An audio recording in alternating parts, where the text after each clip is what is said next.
Life often tempts us to worry, especially when we see the wicked prosper while the faithful struggle.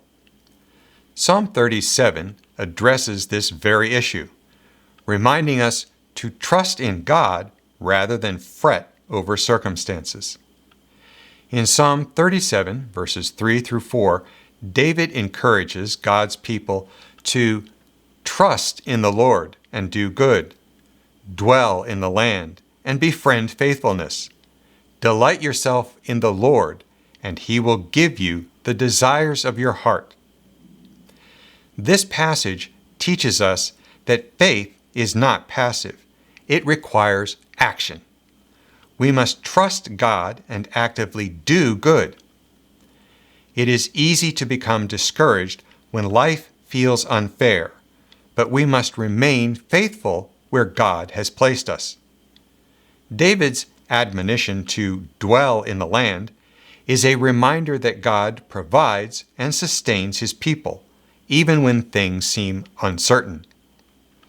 Instead of worrying, we are to befriend faithfulness, which means to rely on God's unwavering truth and live in obedience. In verse 4, David goes even deeper.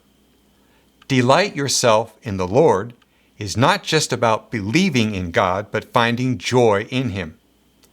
The world tells us to find happiness by chasing money, power, popularity, sex, or drugs. But true fulfillment comes from knowing and loving God.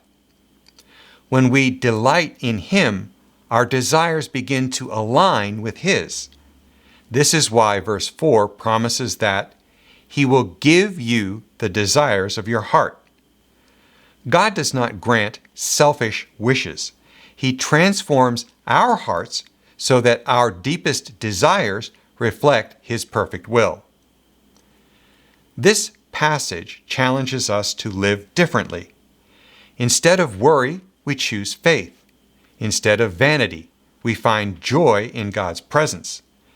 When we trust Him and delight in Him, we experience both security and satisfaction.